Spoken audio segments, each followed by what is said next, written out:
I watched my mother's hands tremble as she held the first edition of Whispers in the Willows, my book, though she'd never know it, and heard her tell the antiquarian dealer it was just some junk from the attic. The dealer's eyes gleamed. He knew exactly what he was looking at, a signed first edition worth $30,000. My mother was about to sell it for 50 bucks. "I'll take the whole lot," he said, gesturing to the 3 boxes of books stacked behind her. My books, all of them. First editions, signed copies, special releases, a collection worth over $500,000 that I'd painstakingly hidden in my childhood bedroom before I died. I smiled and said nothing. In my previous life, I'd made the mistake of telling them. I'd come home at 28, riding high on my first major publishing success, and announced that Lily Chen, the pseudonymous author who'd topped the bestseller list for 3 consecutive years, was me, their daughter. Their overlooked, dismissed, waste of space daughter who they'd told repeatedly would never amount to anything.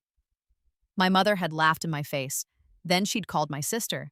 Within 6 months, my sister Maya had somehow co-written a book with me, except she'd written nothing, only demanded her name on the cover and half the royalties because family should share.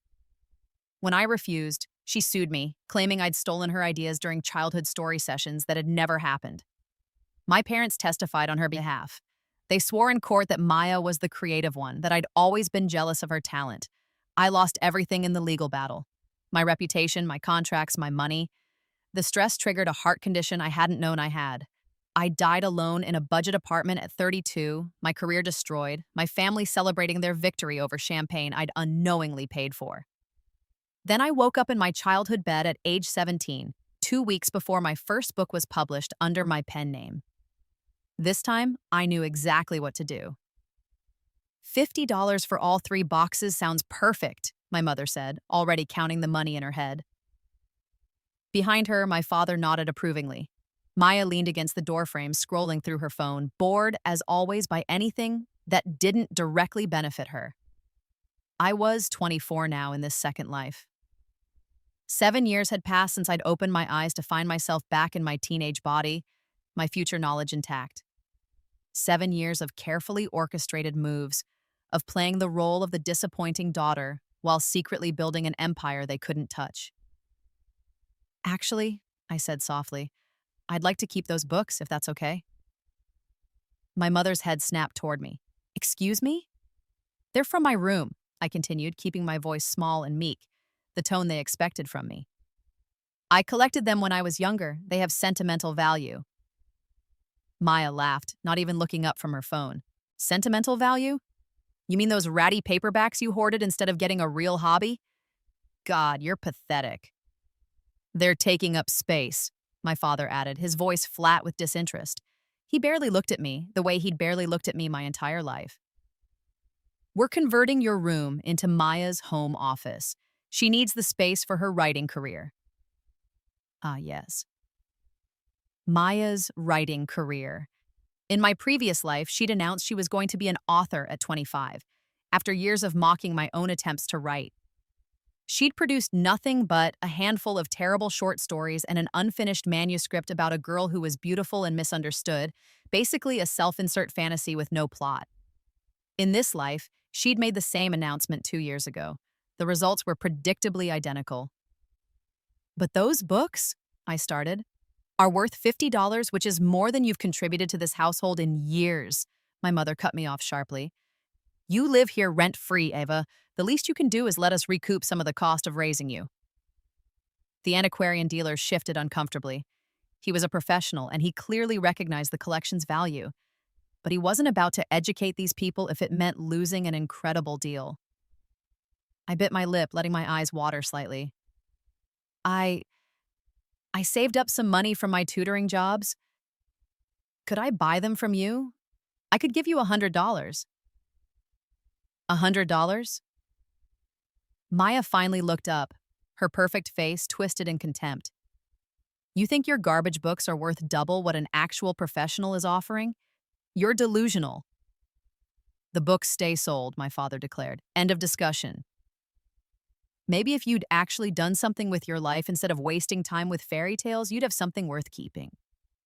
I ducked my head, shoulders hunching. playing the part. Yes, Dad, I'm sorry. The dealer's expression was carefully neutral as he loaded the boxes into his van, but I caught him glancing at me with something like pity. He had no idea I'd be in his shop tomorrow, buying back my own collection under a different name. For the price I knew he'd ask, $600,000. I had it. I had so much more than that. Because while my family had spent the last 7 years treating me like their personal servant and emotional punching bag, I'd been writing, publishing, building. This time, I'd been smarter. No announcements, no sharing, no trust. Lily Chen had released 7 novels in 7 years. 3 had been adapted into films. 2 were being developed as streaming series. 1 had won the National Book Award. My publisher had just offered me a 3-book deal for $12 million, and my family had no idea. The dealer drove away with my bait, the books I'd planted deliberately, first editions I'd purchased myself and seeded throughout the house over the past few years, along with forged signatures and fake provenance. Documents that would hold up to initial scrutiny but eventually be revealed as masterful forgeries. Valuable enough to excite a dealer, real enough to pass initial authentication, but ultimately worthless, except as evidence of fraud. I'd learned a lot about intellectual property law in my previous life during the lawsuit that destroyed me. In this life, I'd put that education to better use. I don't know why you're so attached to garbage, Maya said, finally putting her phone away now that the entertainment was over. She looked at me with the same mixture of pity and contempt she'd perfected since childhood. You know what your problem is, Eva? You live in fantasy, books and stories and made-up worlds. Meanwhile, I'm building something real. You're right, I said quietly. Your writing is important. She preened at that, missing the edge in my voice. Maya had always been beautiful, tall, graceful, with our mother's elegant features and natural charm. I was shorter, plainer, forgettable. In another family, that might not have mattered. In ours, it was everything. I'm glad you're finally recognizing that, she said. Actually, since you brought it up, I need you to read my manuscript. I'm submitting to agents next week and I need fresh eyes. It was the same manuscript she'd been working on for 2 years. I'd read it in my previous life, too. She'd forced me to edit it then as well. It was unsalvageable, a mess of cliches and purple prose with a protagonist who was so transparently Maya herself that it was embarrassing. I'd be happy to, I lied. Good, it's 300 pages, so clear your weekend. And actually give me useful feedback this time. Not that wishy-washy, it's nice crap. She swept past me, already calling someone on her phone. Hey, yeah, I'm about to submit my manuscript. I know, right? I'm thinking 6 figures for the advance at least. I watched her go, remembering how she'd stolen my agent's contact information in my previous life, how she'd called my editor, claiming to be me, and demanded changes to my upcoming release, how she'd sabotaged every professional relationship I'd built, all while my parents cheered her on. Not this time. Eva, my mother called from the living room. Come here. I found her sitting on the couch, my father beside her, both wearing expressions I recognized. The "we need to talk about your future" faces. Sit, my mother commanded. I sat.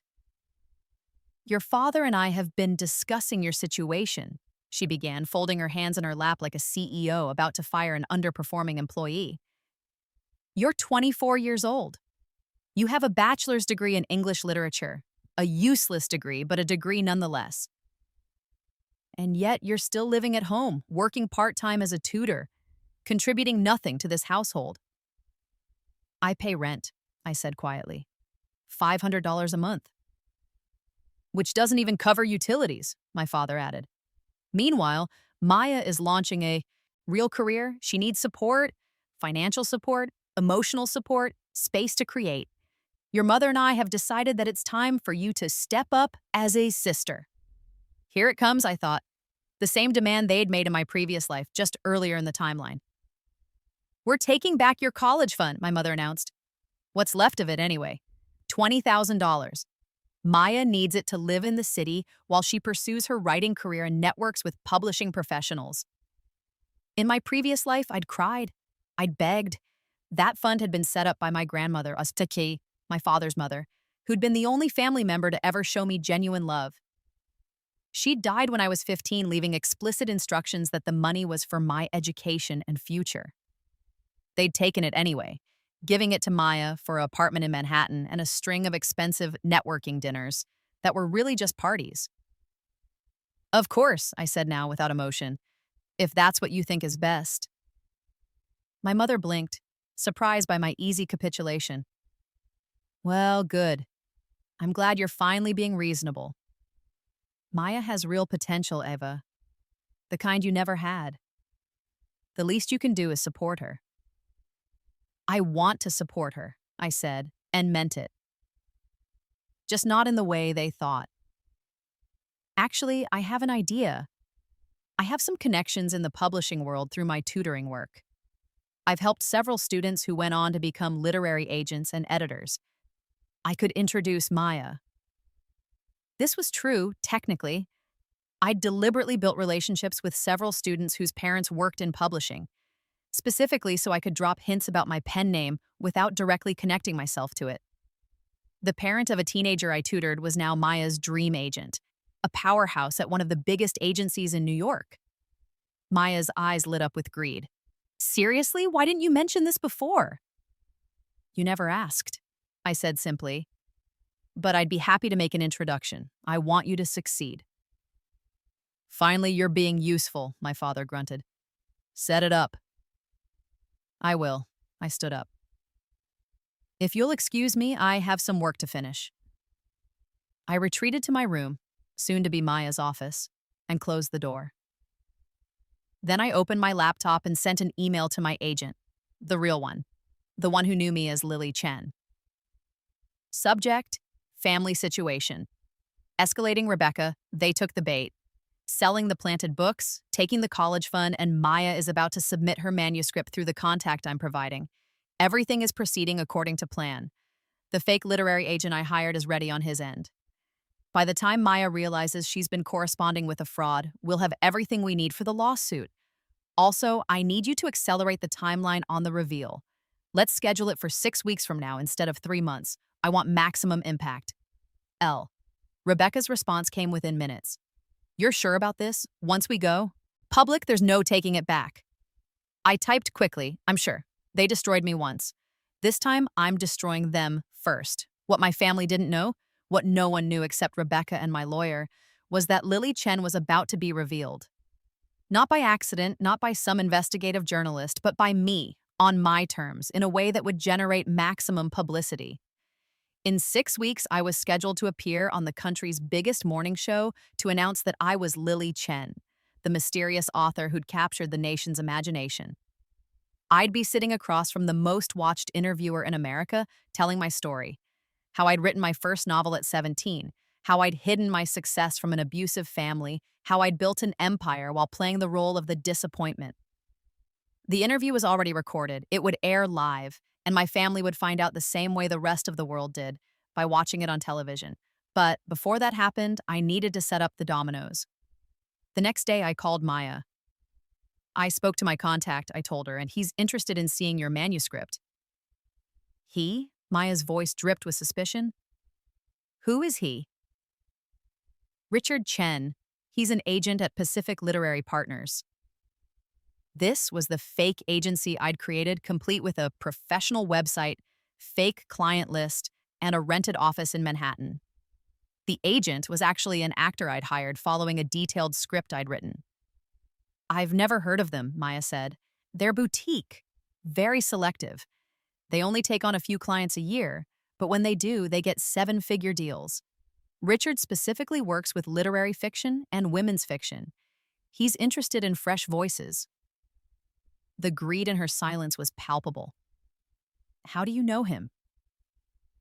I tutored his niece. He's doing this as a favor to me, Maya. Don't make me regret it. Send me his contact information, she demanded. Now. I sent her the email address. Richard.Chen@Pacific Literary, a domain I owned, emails I controlled, all routed through an IP address that couldn't be traced back to me. Within an hour, Maya had sent her manuscript. Within a day, Richard had responded with effusive praise. Within a week, They were on the phone discussing her brilliant work and his plans to auction it to the biggest publishers in New York.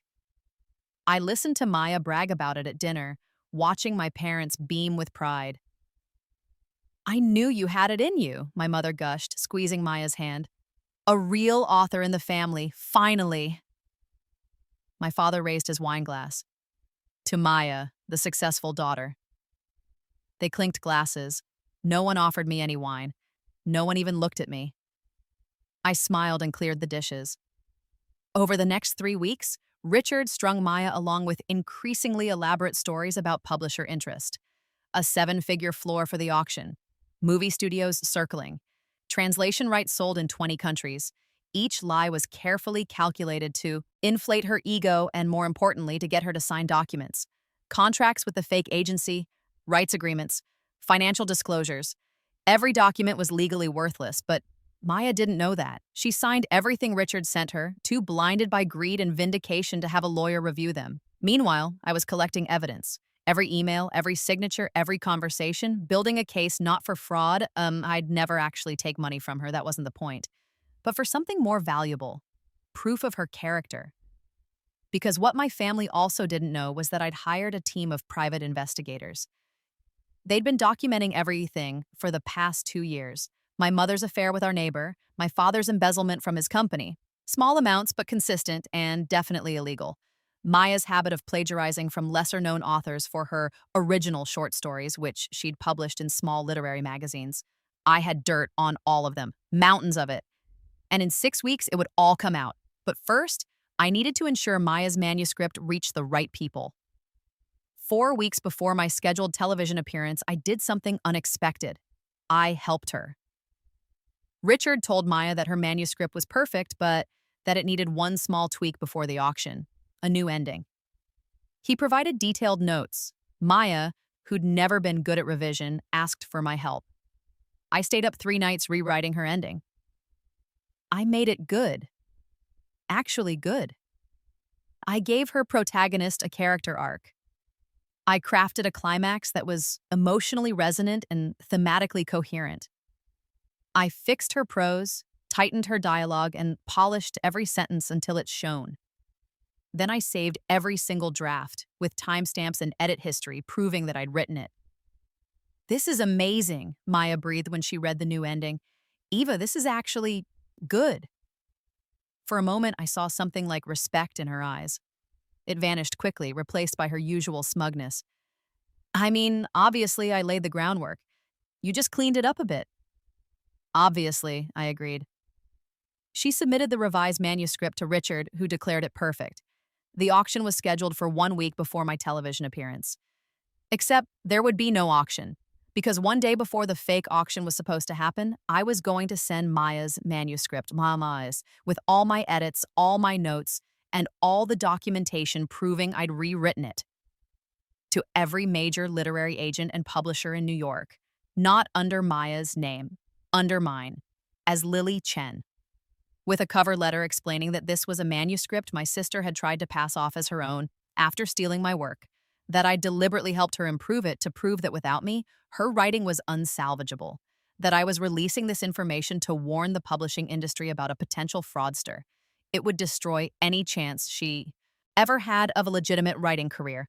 It would prove to everyone that Maya Chen was a talentless hack who relied on her sister's uncredited work. And it would set the stage perfectly for my television appearance, where I'd reveal not just my identity, but my family's attempts to exploit and undermine me. 3 weeks before the reveal, my parents called another family meeting. We need to discuss finances, my mother announced. She looked tired, older than her 55 years. I wondered if the stress of her affair was getting to her, or if she somehow sensed that her comfortable life was about to implode. Your mother and I are facing some unexpected expenses, my father said. He wouldn't meet my eyes. I need to borrow money from you. I blinked, genuinely surprised. They'd never asked me for money before. They didn't think I had any. How much? I asked carefully. $50,000. I nearly laughed. $50,000. I made that in a week from royalties alone. I don't have that kind of money, I said, which was technically a lie, but they'd believe it. Then get it, my mother snapped. Take out a loan, use credit cards. We're family, Eva. Family helps each other. What are the expenses for? My father's jaw tightened. Sighs. That's not your concern. But I knew. My private investigators had told me. His embezzlement had been discovered. He was trying to pay it back before criminal charges were filed. He had 2 weeks to come up with the money, or he'd be arrested. I could save him. I could write a check right now and solve his problem. I wasn't going to. I'm sorry, I said softly. I don't have it, but maybe Maya could help. She's about to get a huge book advance. Maya's head snapped up. That money is for my career, for my future. And Dad's freedom isn't important? I asked innocently. Freedom? Maya looked confused. My parents exchanged panicked glances. They hadn't told her, hadn't wanted their golden child to know that Daddy was a thief. Never mind, my father said quickly, but we'll figure it out. But they wouldn't. I'd made sure of that. I'd anonymously tipped off the accounting firm conducting the audit about exactly where to look. I'd ensured that the evidence trail was impossible to explain away. In 2 weeks, my father would be arrested. The scandal would hit the local news, and it would all happen just days before my television appearance, ensuring maximum impact when I revealed who I really was. The thing about revenge is that it's best served in layers.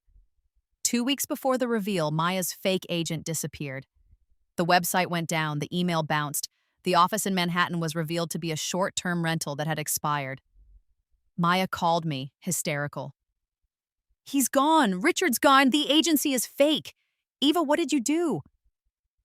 Me? I kept my voice confused, concerned.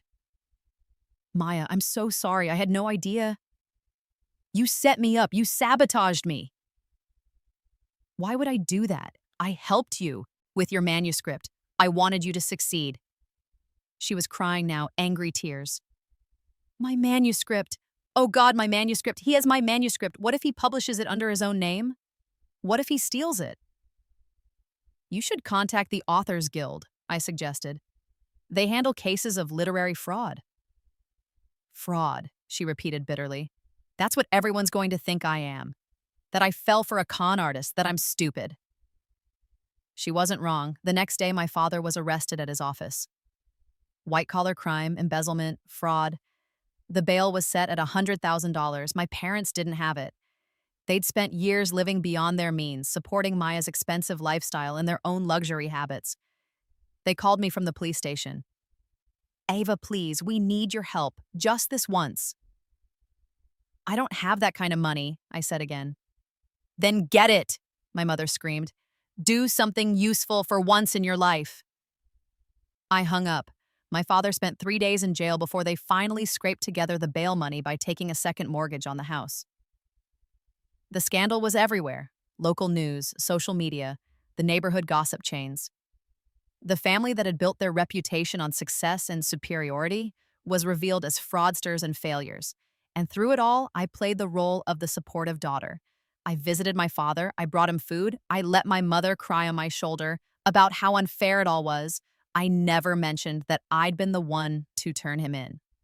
1 week before my television appearance, I sent Maya's manuscript to the publishing industry exactly as planned. I included every piece of evidence showing my edits, my rewrites, my contributions. I explained the situation clearly and professionally, positioning myself as a whistleblower protecting the industry from fraud. The response was immediate and overwhelming. Agents and editors who'd worked with Lily Chen for years came to my defense. They confirmed my identity, my talent, my professionalism. The story began to spread through publishing circles. Mysterious best-selling author Lily Chen was about to be revealed, and she had a sister who'd tried to steal her work. Maya started getting emails, rejection letters from agencies she'd never submitted to, warning her that she'd been blacklisted for attempted fraud. Cease and desist letters from my lawyer, demanding she never claim any connection to my work. She came to my room, still technically my room, though most of my things were already in boxes, and stood in the doorway, her face pale. It's you, she whispered. You're Lily Chen. You're the author. I looked up from my laptop where I'd been reviewing the final edits on my next novel. Yes. For how long? Since I was 17. 7 books, 3 film adaptations, $12 million advance for my next series. She staggered backward, gripping the doorframe. That's impossible. You're nobody. You're nothing. I'm your sister, I corrected. And I've been watching you try to steal my life for 7 years. Well, 14 years if you count my previous life. Previous life? What are you talking about? I smiled. Nothing you'd believe? Let's just say I learned from my mistakes. Last time I trusted you. I told you the truth about who I was and you destroyed me for it. This time I protected myself. You set me up, she said, her voice shaking. The fake agent, the manuscript, you planned all of this. I gave you opportunities to be a decent person, I countered. You chose greed every single time. You stole my childhood books. Books I'd planted specifically to see if you'd respect my property. You took my college fund. Money that was legally mine. You tried to launch a writing career built on plagiarism and delusion. I didn't make you do any of those things, Maya. I just documented them. Mom and then Dad, I will find out tomorrow. The television appearance airs at 8 a.m. I'd recommend you all watch it together. It's going to be quite enlightening. She turned and ran. I heard her thundering down the stairs, heard her shouting for our parents, heard the sounds of frantic conversation, denial, panic. I packed the last of my things, my apartment in the city, a penthouse I'd purchased 2 years ago under my pen name, was waiting for me. I'd never have to come back to this house again. That night, I slept in my childhood bed one last time. In the morning, I left before anyone else woke up. I left a note on the kitchen table. Watch Channel 7 at 8 a.m. Ava. The interview was everything I'd hoped for. The host was sympathetic, intelligent, and well-prepared. She walked me through my entire story, the abusive family, the years of being overlooked and undermined, the decision to write under a pen name to protect myself. I showed pictures of my childhood, me as a chubby, awkward teenager with a face full of acne, standing next to my beautiful sister. I read excerpts from my parents' emails and text messages, the ones where they called me worthless, a burden, a disappointment. I explained how I'd been reborn. Though I framed it as metaphorical, a rebirth of self-determination rather than literal reincarnation. How I'd decided to protect my success by keeping it secret. How my family had tried to exploit me at every turn even when they thought I had nothing. And then I revealed the recent events. The theft of my planted books, the fake agent set up with Maya, my father's arrest, all of it. I positioned myself as someone who'd been forced to set traps for her own family to protect herself. The public ate it up.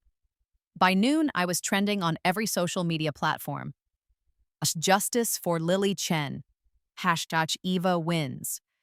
Hashtag toxic family. My books shot to the top of every bestseller list. My publisher called to tell me they were doing emergency reprints. Film studios were calling about rights to my story itself. And my family was ruined. The fallout was spectacular. My mother's affair came out, and one of my private investigators had leaked the evidence to her husband's divorce attorney. My father's trial was expedited with maximum publicity. Maya became a cautionary tale, a wannabe author who'd tried to ride her sister's coattails and failed spectacularly. The house was foreclosed on within 3 months. My parents divorced. My father went to prison for 18 months. My mother moved in with her sister in another state, too ashamed to show her face in town. Maya tried to reinvent herself, but the internet never forgets. Every social media profile she created was flooded with comments about her attempted fraud. Every job application was torpedoed by a simple Google search. She ended up working retail, living in a studio apartment. All her dreams of glamour and success evaporated. I sent her a card on her 26th birthday. It said, "Hope you're enjoying your real career. Your sister, the best-selling author." She never responded.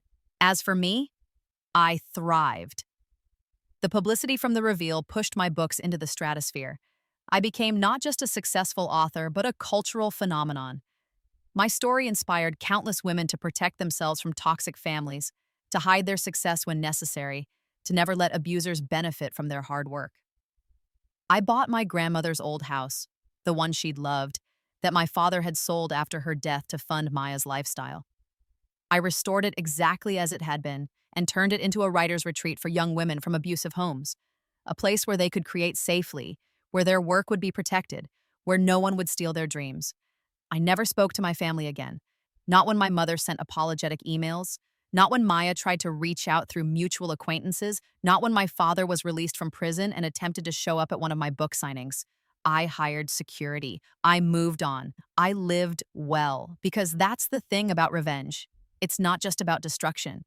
It's about building something better from the ashes of what tried to destroy you. It's about looking at the people who hurt you and saying, "You failed, I won, and now I'm going to spend the rest of my life being happy in spite of you." 5 years after the reveal, I published a memoir. After Rebirth, how I rebuilt my life and career while my family tried to steal both.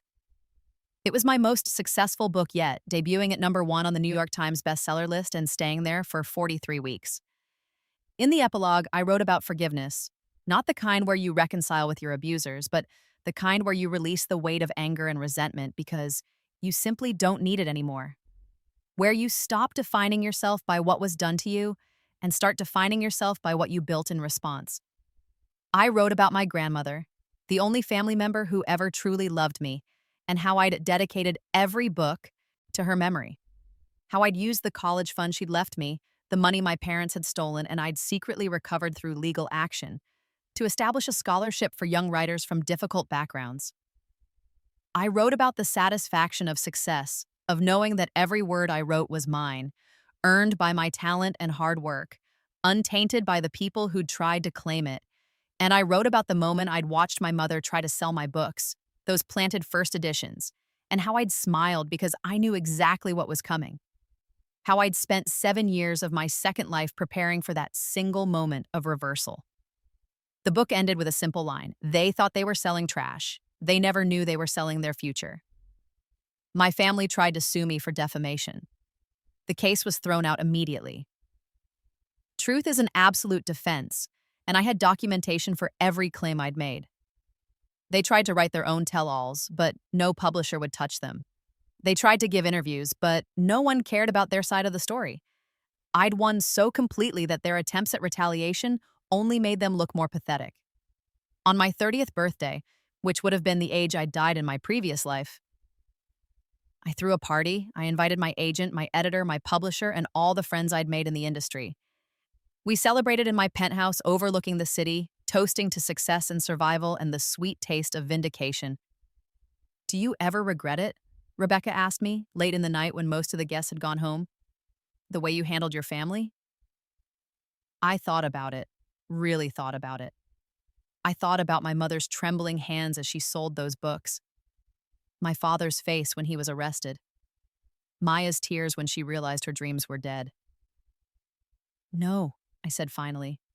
"They made their choices. I just made sure those choices had consequences." "Fair enough."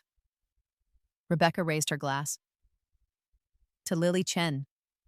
To Eva. To the girl who died and came back stronger." We clinked glasses, and I looked out at the city lights, thinking about how far I'd come. 2 lifetimes. Countless words written. Countless battles fought and won. In my previous life, I'd told them the truth and they'd destroyed me. In this life, I'd hidden the truth and destroyed them instead. It wasn't just revenge, it was justice. It was survival. It was the story I'd needed to write, the one where the overlooked daughter became the hero of her own narrative. And unlike Maya's unfinished manuscript or my father's fraudulent accounting or my mother's false pretenses, my story had a perfect ending. I lived happily ever after, and they didn't. The last time I saw Maya was 5 years after my memoir was published. I was at a bookstore in Manhattan doing a signing for my latest release, a thriller about family betrayal that had already sold 3 million copies. The line wrapped around the block. People held my books, like they were treasures, told me how my words had changed their lives, asked for photos and autographs. And there, at the back of the store, half hidden behind a display, was Maya. She was thinner, older-looking, despite being only 31. Her designer clothes were gone, replaced by a cheap blazer and scuffed shoes. She was watching me with an expression I couldn't quite read. Not anger, not regret, something more hollow. Our eyes met. For a moment, I wondered if she'd approach me, if she'd try to apologize or reconnect or make some last desperate play for my sympathy. She didn't. She just turned and left, disappearing into the New York crowds like she'd never been there at all. I signed books for another 2 hours. People told me I was an inspiration. They told me they'd cut off their own toxic families because of my story. They told me I'd given them permission to protect themselves, to succeed in spite of the people who tried to hold them back. And I realized something. Maya had spent our entire first life trying to take what was mine. In this life, I'd given her something instead, a cautionary tale. Her name would forever be attached to mine, not as a co-author or a sister worthy of respect, but as a footnote in my success story, the villain who lost. That was a kind of immortality too, I supposed, just not the kind she'd wanted. I dedicated my next book to her in a way. The acknowledgments page read, "To everyone who tried to steal my words, my work, and my worth, thank you for teaching me to protect what's mine. This book exists because you failed." It was petty, perhaps, but it was also true. And after everything I'd been through, I'd earned the right to be a little petty. My career continued to soar. My books were translated into 60 languages. I won the Pulitzer Prize. I was invited to speak at universities, at conferences, at the United Nations about the power of storytelling and the importance of protecting creative work. And through it all, I kept writing. Not for revenge anymore, that chapter was closed, but for myself. For the girl I'd been in my first life, dying alone and defeated. For the teenager I'd been in this life, waking up with a second chance. For all the women and girls who'd been overlooked, underestimated, exploited by their own families. I wrote to prove that we could win, that the underdogs could become champions, that the daughters dismissed as worthless could build empires from the ashes of their family's cruelty. 10 years after my reveal, on the anniversary of the morning I'd walked out of my childhood home for the last time, I received a letter. It was from my mother, forwarded through my publisher. The envelope was wrinkled, the stamp slightly torn, like she'd held onto it for a while before finally sending it. I almost threw it away without reading it. But curiosity won out. The letter was short. "Eva, I know you won't forgive me. I know I don't deserve forgiveness, but I need you to know that I understand now what we did to you. What I did to you. I was jealous, I think, of your talent, your determination, the parts of you that reminded me of my own mother. I convinced myself that you were the problem, that you were the one who needed to change, because admitting the truth, that I'd raised you to fail so Maya would shine, was too painful. Maya is still angry. Your father is still making excuses. But I see it clearly now, too late. You weren't the disappointment. We were. I'm not asking for another chance. I'm just asking that you know I understand what we lost. Not your money or your fame, we lost you, and that's the worst thing of all. Mom." I read it twice. Then I folded it carefully and put it in a box with all the other documentation of my family's abuse. The emails, the text messages, the legal documents. Evidence of a story that was already written, already published, already done. I didn't respond. There was nothing left to say. She was right about one thing. She understood too late. And understanding without action, recognition without change, was meaningless. But I kept the letter, not as forgiveness, but as a reminder. A reminder that I'd been right to protect myself, right to hide my success, right to orchestrate their downfall. Because if I'd given them another chance, if I'd trusted them with the truth, they would have destroyed me again. Some people don't deserve redemption arcs. Some people are just the villains in someone else's triumph story. My family was mine. On the 15-year anniversary of my rebirth, I was 32 in this life, the age I'd died in my previous one. I went back to the cemetery where my grandmother was buried. I brought flowers and my latest book and a bottle of wine we used to share when I'd visit her as a teenager. I sat by her grave and told her everything about the rebirth, about the revenge, about the success beyond anything she'd imagined when she set up that college fund, about how I'd used her money, the money I'd legally recovered after my parents stole it, to build something beautiful. "I won, Grandma," I said softly. "I won so completely that they don't even exist in my world anymore." They're just characters in a story I wrote, and I'm the happy ending. The wind rustled through the trees, and I imagined it was her, laughing with delight at how thoroughly her granddaughter had triumphed. I poured out some wine for her, drank some myself, and made a promise. I'd never let anyone steal my words again. Not my family, not my success, not my story. Because that's what they tried to take, ultimately. Not just my books or my money or my career. They'd tried to take my narrative. To make me the supporting character in Maya's story, the failure that made their success meaningful. But I'd taken it back. I'd written my own story with myself as the hero, and I'd made sure the whole world read it. And then I'd written 11 more, each one a bestseller, each one proof that I wasn't a fluke or an accident or someone who'd gotten lucky. I was a writer, a damn good one, the kind who survived attempts to silence her and came back louder. The kind who turned her family's betrayal into a multi-million-dollar career and international fame. The kind who won. As I left the cemetery that day, I thought about the girl I'd been in my first life. The one who'd trusted her family, who'd shared her success too soon, who'd died alone and defeated. I wished I could go back and tell her, hold on, you get another chance. And next time, you'll be smart enough to protect yourself. Next time, you'll win. But I didn't need to. Because I was her and she was me, and we'd already done it. We'd been reborn. We'd let our parents sell our childhood books, and we'd made sure they never knew, until it was far too late, that we'd become an author. The greatest author of our generation, in fact.